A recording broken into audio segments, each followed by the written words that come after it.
ओम साई राम, जय साई राम। अध्याय 34 उदी की महिमा भाग 2। डॉक्टर का भतीजा, डॉक्टर पिल्ले, श्यामा की भाभी, ईरानी कन्या, हरदा के महान अनुभव और बम्बई की महिला की प्रसव पीड़ा। इस अध्याय में भी उदी की महत्ता क्रमबद्ध है तथा उन घटनाओं का उल्लेख किया गया है जिसमें उसका उपयोग बहुत ही प्रभावकारी सिद्ध हुआ। डॉक्टर का भतीजा। नासिक जिले के मालेगांव में एक डॉक्टर रहते थे। उनका भतीजा एक असाध्य रोग, एक प्रकार का तपेदिक से पीड़ित था। उन्होंने तथा उनके सभी डॉक्टर मित्रों ने समस्त उपचार किए, यहाँ तक कि उनकी शल्य चिकित्सा भी करवाई, फिर भी बालक को कोई भी लाभ न हुआ। उसके कष्टों का पारावार न था। मित्र और सह संबंधियों ने बालक के माता पिता को दैविक उपचार करने का परामर्श देकर श्री साईं बाबा की शरण में जाने को कहा, जो अपनी दृष्टि मात्र से असाध्य रोग समूल नष्ट कर देते हैं। अतः माता पिता बालक को लेकर शिरडी आए। उन्होंने बाबा को साष्टांग प्रणाम कर श्री साईं चरणों में बालक को डाल दिया और बड़ी नम्रता तथा आदरपूर्वक विनती की कि हे प्रभु, हम लोगों पर दया करो। आपका संकट मोचक नाम सुनकर ही हम लोग यहाँ आए हैं। दया कर इस बालक की रक्षा कीजिए प्रभु, हमें तो केवल आपका ही भरोसा है। प्रार्थना सुनकर बाबा को दया आ गई और उन्होंने सांत्वना देकर कहा कि जो इस मस्जिद की सीढ़ी चढ़ता है उसे जीवन पर्यंत कोई दुख नहीं होता। चिंता ना करो, ये उदीले उस रोग ग्रसित स्थान पर लगाओ, ईश्वर पर विश्वास रखो तथा सप्ताह के अंत में पूर्ण स्वस्थ हो जाएगा। यह मस्जिद नहीं, यह तो द्वारिका माई है। जो इसकी सीढ़ी पर चढ़ेगा उसे स्वास्थ्य तथा सुख की प्राप्ति होगी, उसके कष्टों का अंत हो जाएगा। बालक को बाबा के सामने बिठाया गया। वे उस रोगग्रस्त स्थान पर अपना हाथ फेरते हुए दयापूर्ण दृष्टि से बालक की ओर निहारने लगे। रोगी प्रसन्न रहने लगा और उदी के लेप से बालक थोड़े समय में ही स्वस्थ हो गया। माता पिता अपने को बाबा का ऋणी और कृतज्ञ मानकर बालक को शिरडी से चले गए। यह लीला देखकर बालक के काका को, जो डॉक्टर थे, महान आश्चर्य हुआ तथा उन्हें भी बाबा के दर्शनों की तीव्र उत्कंठा हुई। इसी समय जब वे कार्यवश बम्बई जा रहे थे, तभी मालेगांव और मनमाड़ के निकट किसी ने बाबा के विरुद्ध उनके कान भर दिए। इस कारण वे शिरडी जाने का विचार त्याग कर सीधे बम्बई चले आए। वे अपनी शेष छुट्टियां अलीबाग में व्यतीत करना चाहते थे, परंतु बम्बई में उन्हें लगातार 3 रात्रियों तक एक ही ध्वनि सुनाई पड़ी कि क्या अब भी तुम मुझ पर अविश्वास कर रहे हो। तब डॉक्टर ने अपना विचार बदलकर शिरडी को प्रस्थान करने का निश्चय किया। बम्बई में उनके एक रोगी को सांसारिक ज्वर सा आ गया था, जिसका तापक्रम कम न होने के कोई लक्षण दिखाई न देने के कारण उन्हें ऐसा लग रहा था कि कहीं शिरडी की यात्रा स्थगित न करनी पड़े। उन्होंने अपने मन ही मन एक परीक्षा करने का विचार किया। यदि रोगी आज अच्छा हो गया तो मैं कल ही शिरडी के लिए प्रस्थान कर दूंगा। आश्चर्य है कि जिस समय उन्होंने यह निश्चय किया, ठीक उसी समय से ज्वर में उतार हो गया और ताप क्रमशः सामान्य स्थिति पे पहुंच गया। तब वे अपने निश्चय अनुसार शिरडी पहुंचे और बाबा का दर्शन कर उन्हें प्रणाम किया। बाबा ने उन्हें कुछ ऐसे अनुभव दिए कि वे सदा के लिए उनके भक्त हो गए। डॉक्टर वहां 4 दिन ठहरे और उदी और आशीर्वाद प्राप्त कर घर वापस आ गए। एक पखवाड़े में ही उनकी पद की उन्नति हो गई। उनका स्थानांतरण बीजापुर को हो गया। भतीजे की रोग मुक्तता ने उन्हें बाबा के दर्शनों का सौभाग्य दिया तथा शिरडी की यात्रा में उनकी श्री साईं ने चरणों में प्रगाढ़ प्रीति उत्पन्न कर दी। डॉक्टर पिल्ले बाबा के एकनिष्ठ भक्त थे। इसी कारण बाबा उन पर अधिक स्नेह रखते थे। उन्हें बाबा सदा भाऊ कहकर पुकारते तथा हर समय उनसे वार्तालाप करके प्रत्येक विषय में परामर्श भी लिया करते थे। उनकी सदैव यही इच्छा थी कि वे बाबा के समीप ही बने रहें। एक बार डॉक्टर पिल्ले को नासूर हो गया। वे काका साहब दीक्षित से बोले कि मुझे असहाय पीड़ा हो रही है। मैं अब इस जीवन से मृत्यु को अधिक श्रेयस्कर समझता हूँ। मुझे ज्ञात है कि इसका मुख्य कारण मेरे पूर्व जन्मों के कर्मों का ही है। जाकर बाबा से कहो कि मेरी यह पीड़ा अब दूर करें। मैं पिछले जन्मों के कर्मों को अगले 10 जन्मों में भोगने को तैयार हूँ। तब काका दीक्षित ने बाबा के पास जाकर उनकी प्रार्थना सुनाई। साईं तो दया के अवतार हैं। वे अपने भक्तों के कष्ट कैसे देख सकते थे। उनकी प्रार्थना सुनकर उन्हें भी दया आ गई और उन्होंने दीक्षित से कहा, पिल्ले से जाकर कहो घबराने की ऐसी कोई बात नहीं। कर्मों का फल 10 जन्मों में क्यों भुगतना पड़ेगा, केवल 10 दिनों में ही गत जन्मों के कर्मफल समाप्त हो जाएंगे। मैं तो तुम्हें यहाँ धार्मिक और आध्यात्मिक कल्याण देने के लिए बैठा हूँ। प्राण त्यागने की इच्छा कदापि न करना चाहिए। जाओ, पीठ पर लाद कर उन्हें यहाँ ले आओ। मैं सदा के लिए उनके कष्टों से छुटकारा कर दूँगा। तभी उस स्थिति में पिल्ले को वहाँ से लाया गया। बाबा ने अपनी दाहिनी ओर उनके सिरहाने अपनी गादी देकर सुख से लटाकर कहा कि इसकी मुख्य औषधि तो यह है कि पिछले जन्मों के कर्मफल को अवश्य ही भोग लेना चाहिए, ताकि उनसे सदैव के लिए छुटकारा हो जाए। हमारे कर्म ही सुख दुख के कारण होते हैं, इसलिए जैसी भी परिस्थिति आए उसी में संतोष करना चाहिए। अल्लाह ही सबको फल देने वाला है और वही सबका रक्षण करता है। ऐसा विचार कर सदैव उनका ही स्मरण करो, वही तुम्हारी चिंता को दूर करेंगे। तन मन धन और वचन द्वारा उनके अनन्य शरण में जाओ, फिर देखो कि वे क्या करते हैं। डॉक्टर पिल्ले ने कहा, नाना साहब ने मेरे पैर में एक पट्टी बांधी है, परंतु मुझे उससे कोई लाभ नहीं पहुंचा। नाना तो मूर्ख हैं। बाबा ने कहा, वह पट्टी हटाओ, नहीं तो मर जाओगे। थोड़ी देर में कौवा आएगा और वह अपनी चोंच इसमें मारेगा। तुम शीघ्र ही अच्छे हो जाओगे। जब ये वार्तालाप हो रही थी, उसी समय अब्दुल, जो मस्जिद में झाड़ू लगाने तथा दिया बत्ती आदि की स्वच्छ करने का कार्य करता था, वहाँ आया। जब वह दिया बत्ती स्वच्छ कर रहा था तो अचानक ही उसका पैर डॉक्टर पिल्ले के नासूर वाले पैर पर जा पड़ा। पैर तो सूजा हुआ था और फिर अब्दुल के पैर से दबा तो उसमें से नासूर के 7 कीड़े बाहर निकले। कष्ट असहनीय हो गया और डॉक्टर पिल्ले उच्च स्वर में चिल्ला पड़े। किंतु कुछ समय के बाद वे शांत होकर गीत गाने लगे। तब बाबा ने कहा, देखा भाऊ, अब अच्छा हो गया है ना।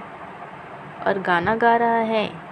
गाने के बोल थे, करम कर मेरे हाल पर तू करीम, तेरा नाम रहमान है और रहीम, तू ही दोनों आलम का सुल्तान है, जहाँ में नुमाया तेरी शान है, फना होने वाला सब कारोबार है, रहे नूर तेरा सदा आश्कार, तू आशिक का हरदम मददगार है। इसका अनुसरण हिंदी में, मेरी स्थिति पर तू दया कर हे अल्लाह,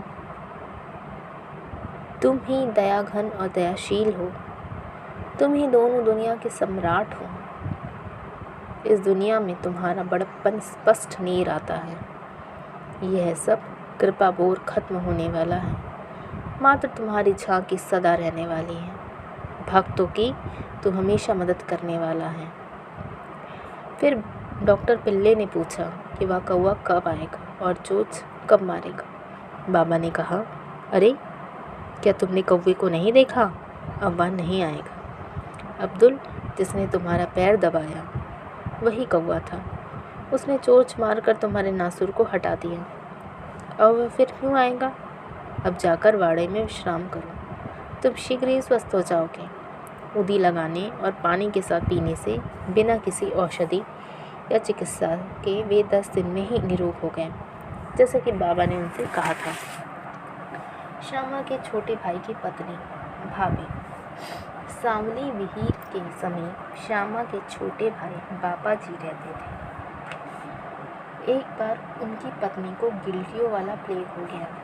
उसे ज्वर हो आया और उसकी जांघ में प्लेग की 2 गिल्टियाँ निकल आई। बाबा जी दौड़कर श्यामा के पास आए और सहायता के लिए चलने को कहा। श्यामा भयभीत हो उठे। उन्होंने सदैव की भांति बाबा के पास जाकर उन्हें नमस्कार किया और सहायता के लिए उनसे प्रार्थना की। तब भाई के घर जाने की अनुमति मांगी।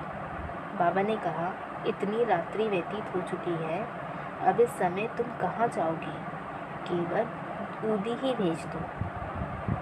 ज्वर और गिल्टी की चिंता क्यों करते हो? भगवान तो अपने पिता और स्वामी हैं और शीघ्र ही स्वस्थ हो जाएगी। अभी मत जाओ, प्रातःकाल जाना और शीघ्र लौटकर आ जाना। श्यामा को तो उस मृत संजीवनी ऊदी पर पूर्ण विश्वास था।